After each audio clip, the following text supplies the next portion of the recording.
రామాయణంలో ఒక్కో పాత్రకు ఒక్కో విశిష్టత ఉంటుంది. రామాయణంలో ప్రతి పాత్ర నుంచి మనం ఎంతో కొంత విషయాలను నేర్చుకోవచ్చు.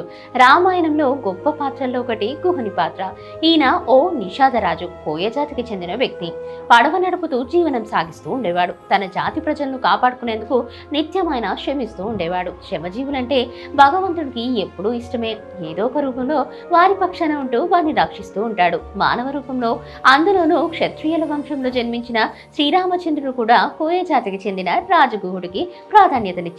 గుహుడు చేసిన సాయం చిన్నదే, కానీ చిన్న చిన్న సహాయాలను భగవంతుడు ఎల్లప్పుడూ గుర్తుపెట్టుకుంటాడు. వారిని ఆదరిస్తాడు. అవసరమైతే వారి గురించి ప్రపంచానికి 4 మంచి మాటలు చెప్తాడు. శ్రీరామచంద్రుడు చేసింది కూడా ఇదే. శ్రీరాముడు వనవాసానికి వెళ్తున్న సమయంలో గుహుని పాత్ర మనకు కనిపిస్తుంది.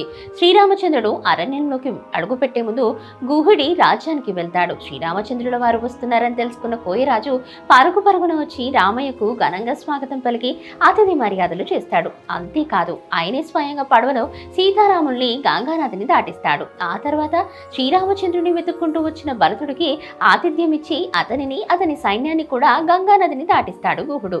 ఇదంతా రామాయణంలోని అయోధ్యకాండంలోని 50వ సర్గలో వస్తుంది. అయోధ్యకాండ తర్వాత గుహుడి గురించిన ప్రస్తావన మనకు కనిపించదు. మరలా యుద్ధకాండ చివర్లోని 128వ సర్గలో గుహుడి ప్రస్తావన వస్తుంది. గుహుడు ఒక్కసారే రామయ్యకు సహాయం చేశాడు. ఒక్కసారి సహాయం చేస్తే ఆ భగవంతుడు ఎన్నటికీ గుర్తు పెట్టుకుంటాడు అన్నది ఈ చిన్ని సంఘటన నిర్ధారణ చేస్తుంది. రావణ యుద్ధం తర్వాత అయోధ్యకు తిరిగి వెళ్తున్న సమయంలో శ్రీరామచంద్రుడు భరద్వాజ ఆశ్రమం నుంచి హనుమంతుడిని గుహుడి రాజ్యానికి పంపుతాడు. తన క్షేమ సమాచారాన్ని తెలియజేయమని చెప్తాడు.